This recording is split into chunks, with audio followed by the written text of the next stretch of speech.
One moment, the Tromps were a hardworking family on their farm. The next, they vanished without warning, abandoning phones, wallets, and reality itself. Was it a shared psychosis, an unseen threat, or something even stranger? What you are about to hear is believed to be real, based on witness accounts, testimonies, and public record. This is terrifying and true.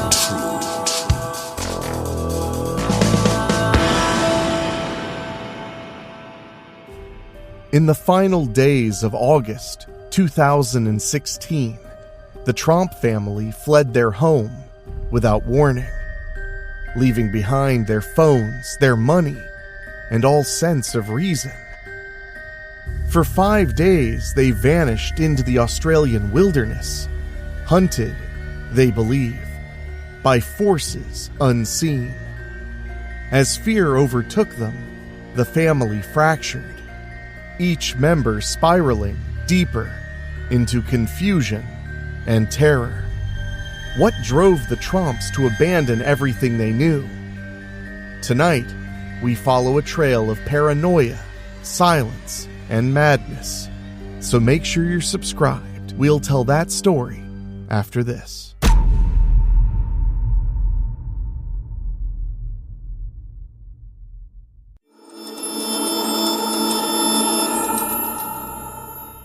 On a quiet afternoon in late August 2016, truck driver Keith Whitaker was cruising down a rural highway outside Goulburn, Australia, when something thumped the back of his seat. Startled, he pulled over and checked behind him. Quote, "I turned around and saw 2 legs stretched across the back between my seat and the floor. She was lying on the floor," Whitaker later recalled, still shaken. "I got an extreme shock." What he found was a young woman curled up in a catatonic state on his back seat, unable to say who she was or how she got there. Whitaker immediately called the police. Only later would he learn that the stranger in his back seat was 29-year-old Rihanna Tromp, one of 5 members of a family that had mysteriously vanished from their home a day earlier. The Tromp family's bizarre disappearance and the bewildering series of events that followed would soon grip the entire nation. Just days before their story became headline news, the Tromps had appeared to be an ordinary, hardworking family, living a quiet life on a red currant farm in Sylvan, Victoria. Mark Tromp, 51, and his wife, Jacoba, 53, ran both the family berry farm and an earth-moving business, and by all accounts, they had no significant debts or enemies. Their 3 adult children, Rihanna, 29, Mitchell, 25, and Ella, 22, helped with the farm and business, and were similarly well regarded in the community. They lived together on a spacious 20-hectare property, which equates to just under 50 acres. Their property located in the Yarra Valley, enjoying the relative isolation of rural life, not far from Melbourne. There was nothing to distinguish the Tromps from countless other Australian farming families, which made what happened at the end of August 2016 all the more baffling.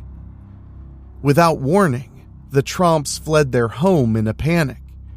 On the morning of Monday, August 29th, 2016, the entire family of 5 piled into Ella's silver Puzao SUV and roared away from the farm, leaving behind their daily routine and a multitude of clues that would later puzzle investigators. When police visited the Tromp home the next day, they found the house unlocked and all the family's phones, credit cards, and passports left behind inside. Several cars and farm vehicles had been left behind as well, with keys still in the ignitions, as if abandoned mid-use. Inside the house were neat piles of financial documents, almost as if someone had been frantically searching for something just before departure. It was as if the family had intended to erase their digital footprint and vanish off the grid. Indeed, this sudden, technology-free road trip, taken without phones or bank cards, would spark one of the most bizarre missing persons cases in recent Australian history. Neighbors and friends were astonished. The Tromps had seemed fine, and now they were simply gone. After leaving Sylvan, the Tromps drove north, heading out of Victoria. They carried little beyond some cash, having deliberately left behind traceable electronics and identification. Not long into the journey, Mark and Jacoba's paranoia about being tracked surfaced.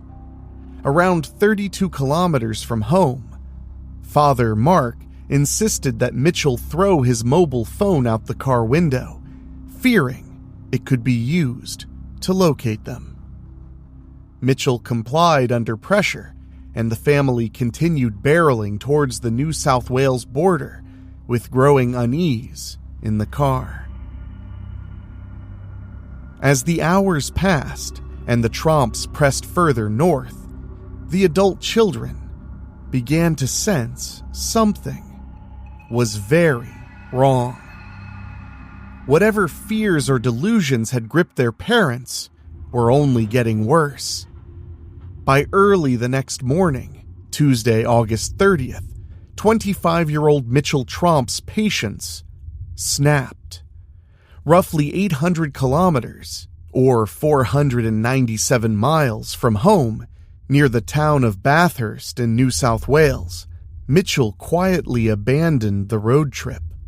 Alone and stranded in an unfamiliar region, he made his way to the nearest city, Sydney, and caught an overnight train back to Melbourne, intent on returning to sanity.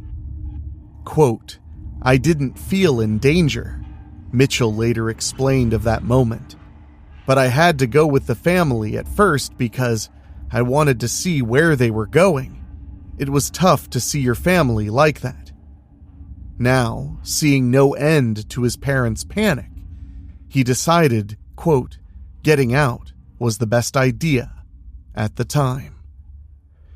Mitchell's departure left Mark and Jacoba alone with their two daughters, and the family's journey only grew stranger from there.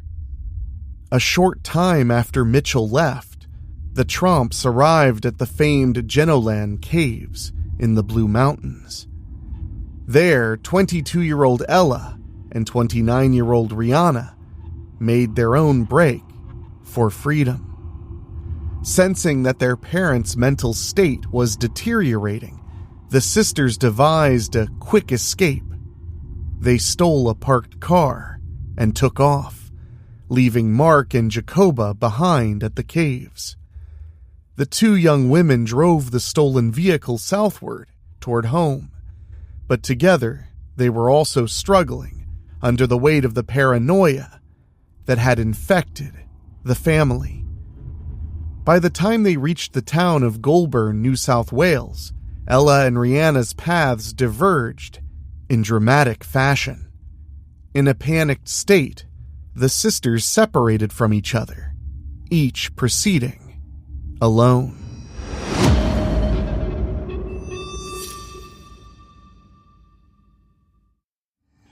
After splitting from her sister in Goulburn, Rihanna Tromp effectively went into hiding. Extremely distressed and disoriented, Rihanna snuck into the back of a stranger's utility truck and hunkered down on the floor, apparently hoping to stow away. It was this utility vehicle that driver Keith Whitaker was operating when he felt an unexpected kick and discovered Rihanna curled up in the back. Whitaker described the young woman as catatonic, unable to even tell him her name or where she was.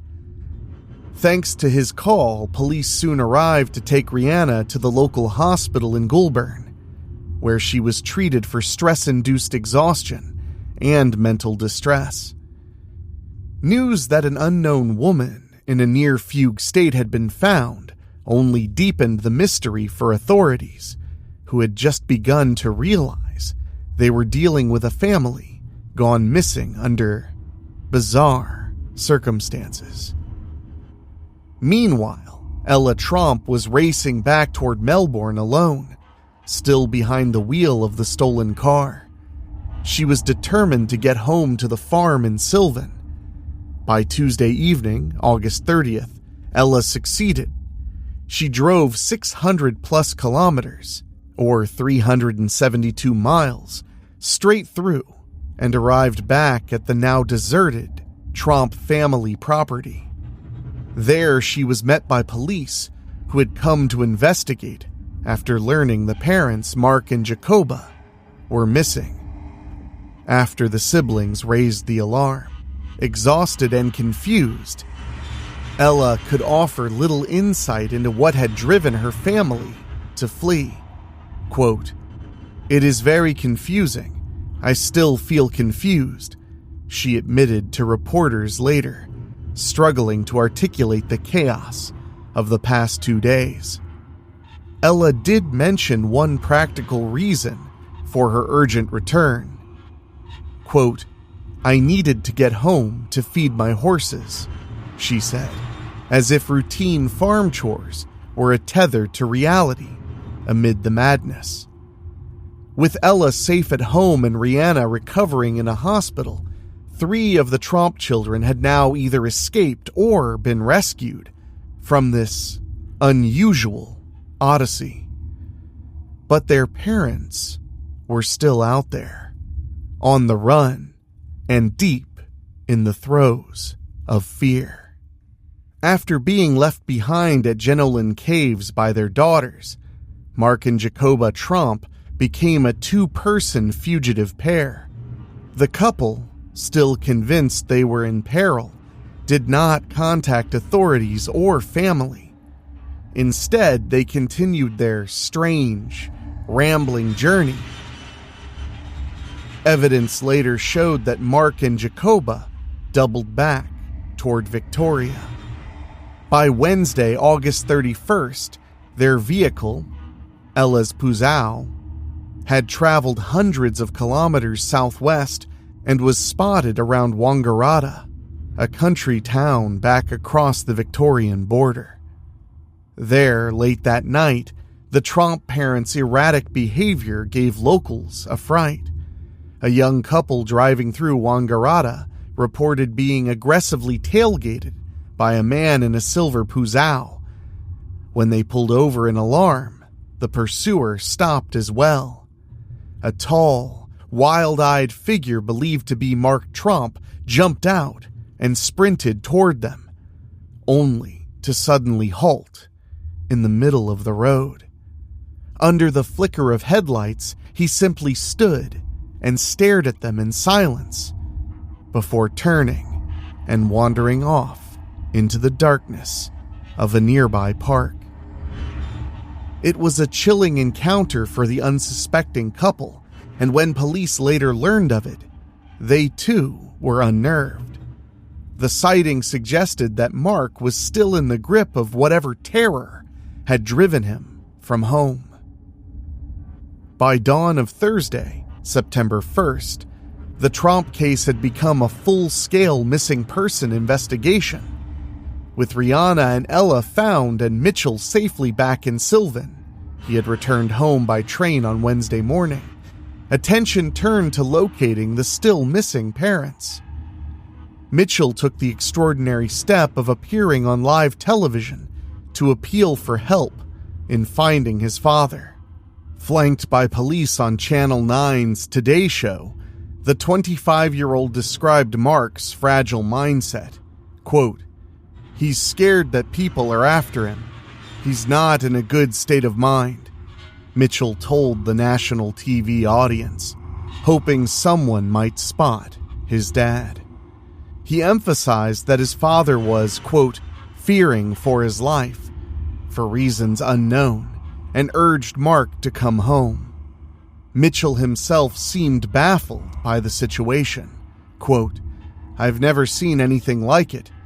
They were just fearing for their lives, and then they decided to flee," he said of his parents' extreme behavior.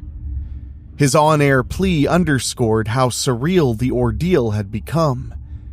In the span of 72 hours, this normal family's private crisis had escalated into a public drama broadcast across Australia. That same day, Jacoba Tromp was discovered wandering in a daze near the small town of Yass, over 300 kilometers from Wangaratta. A passerby encountered the 53-year-old mother in an agitated but exhausted state and called for help. Jacoba was admitted to a local hospital where doctors assessed her mental health as, quote, "not of a good standard," according to Sergeant Mark Knight of the New South Wales Police. She was soon transferred to the same Goulburn hospital where her daughter Rihanna was recovering, reuniting the two women in involuntary respite. Now only Mark Tromp remained at large.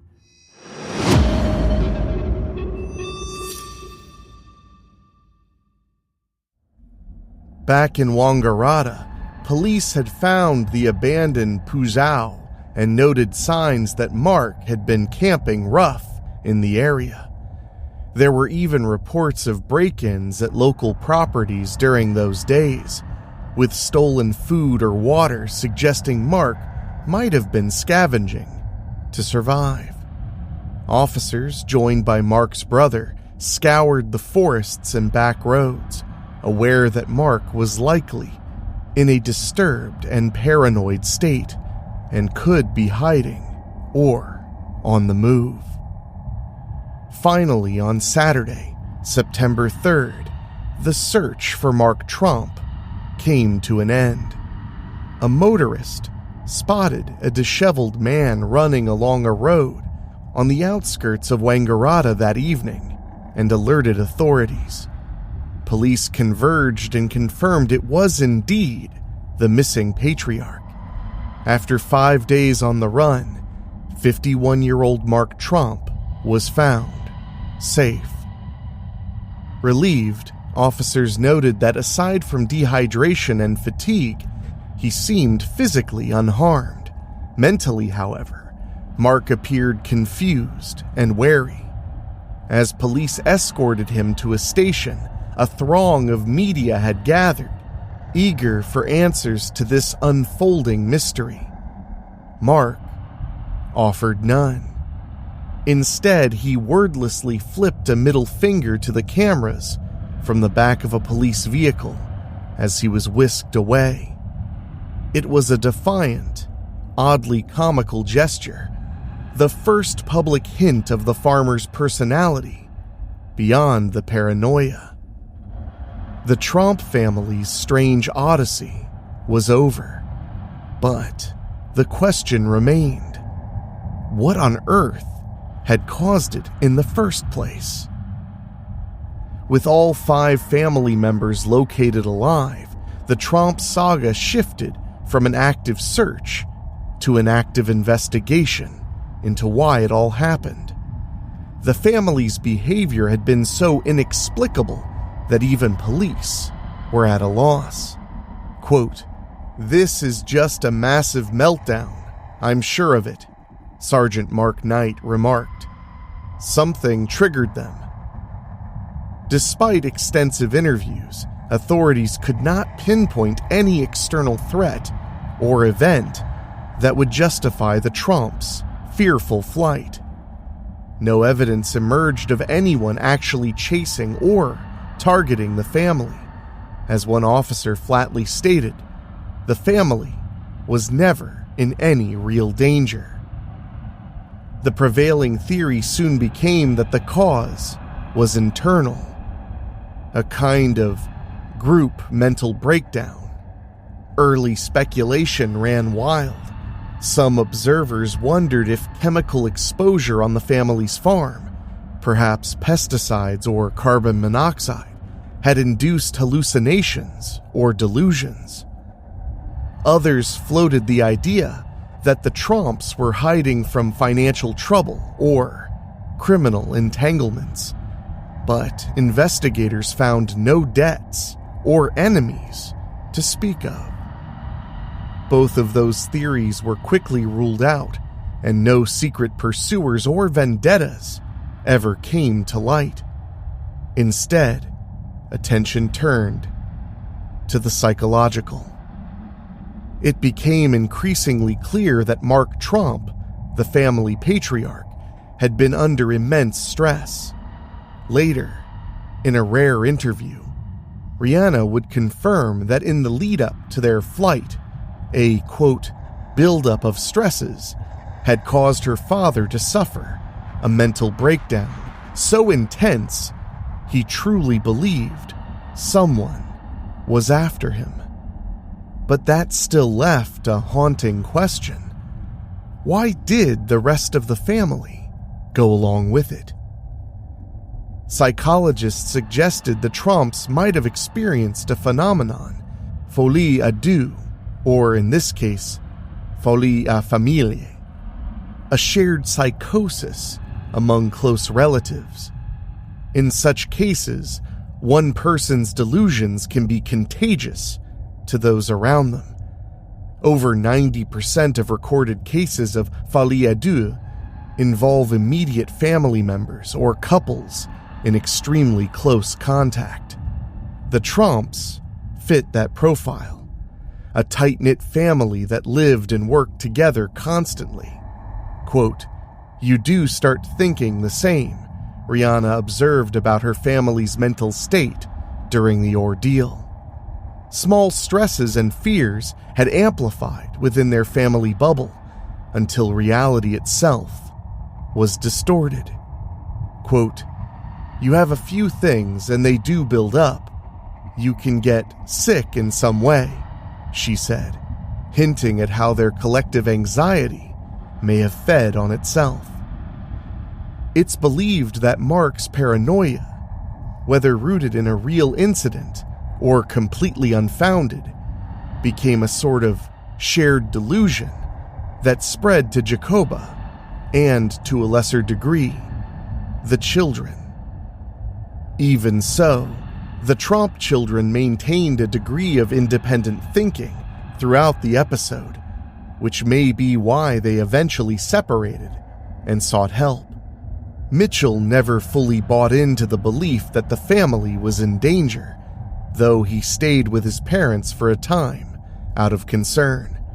Quote, "I can see everyone's questions, but it's a family matter," he told reporters, declining to divulge specific triggers behind the panic. Ella likewise struggled to explain the cascade of events. Quote, "I think our state of mind wasn't in the best place. There's no one reason for it. It's bizarre," she said, frankly admitting that even they could not fully understand their own actions. In the end, no definitive cause was ever announced by authorities. The Tromps were evaluated by medical professionals, and it was clear they had been suffering from extreme stress and paranoia, but not from any identifiable substance or external plot. The best explanation anyone could offer was that a perfect storm of family dynamics and mental health issues had led to a fugue-like group escape, a modern folktale of fear feeding on fear, with reality left by the roadside.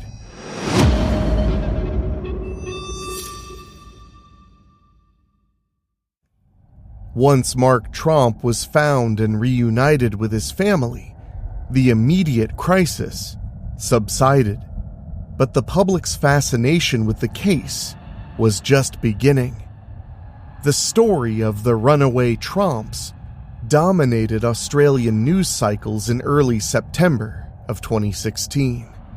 Crowds of reporters descended on Sylvan and Wangaratta, eager for any details of the family's dramatic week on the run. In an attempt to calm the frenzy, the Tromp children held a press conference outside the family farm the day after Mark was found. They smiled nervously for cameras, expressing relief that everyone was safe. Ella and Mitchell said they were, quote, jumping for joy when they finally got word their dad was alive and well, celebrating a Father's Day reunion that week with more gratitude than ever. But they offered very little insight into the mystery. Yeah, there's nothing that I know for sure, but there's possible things, but I can't say at this stage because I don't know. I'm not certain. I believe the police are still looking into or investigating all the details. Yeah.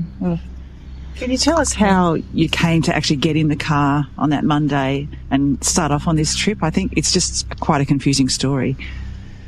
It is very confusing. I still feel confused. I think our state of minds wasn't in the best place. It's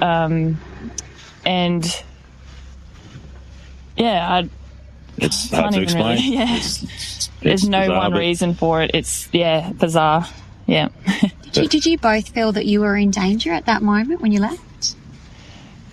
No, I didn't feel in danger, but I just had to go with the family because I wanted to see where they were going. I couldn't leave them.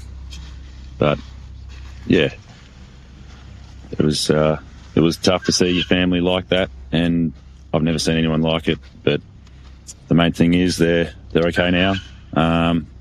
Everyone's safe, everyone's well, so we can just go back to being to the family again. Yeah, back to normal. Yeah.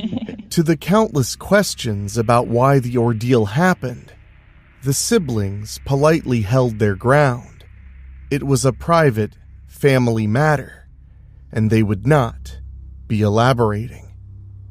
Mark Tromp himself spoke to the public only through a brief statement. Quote, "Without reservation, I apologize for the hurt and concern caused by these events," he declared, expressing regret, but still no real explanation.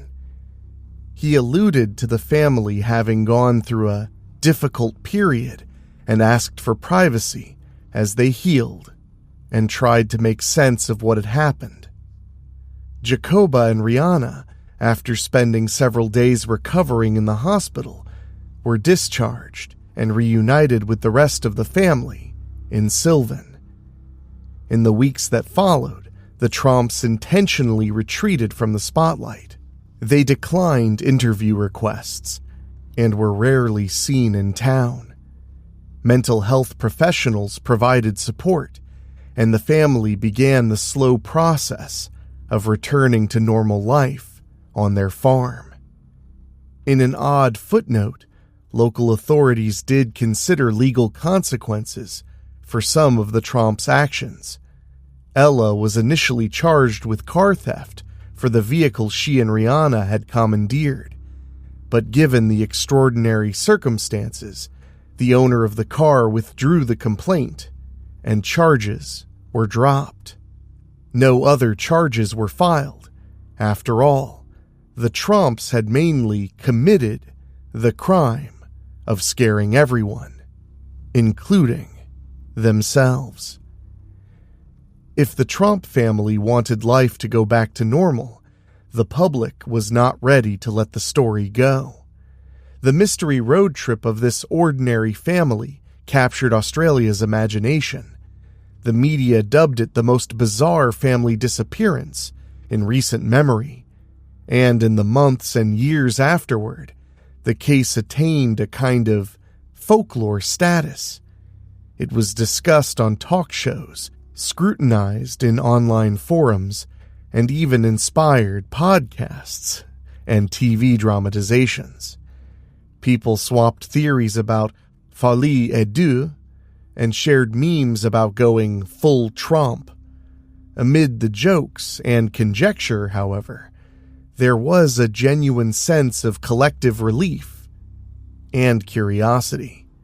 Relief that the story hadn't ended in tragedy, as no one was physically harmed, and curiosity about how such a saga could happen in real life.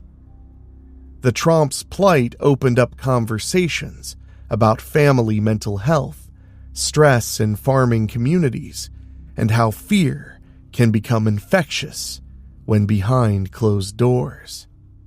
Today, almost a decade later, the Tromp family has largely faded back into private life, tending their crops and trying to put the past behind them. Yet, lingering questions haunt the tale of their strange disappearance. What exact combination of pressures led Mark Tromp to break with reality and believe his family was in imminent danger?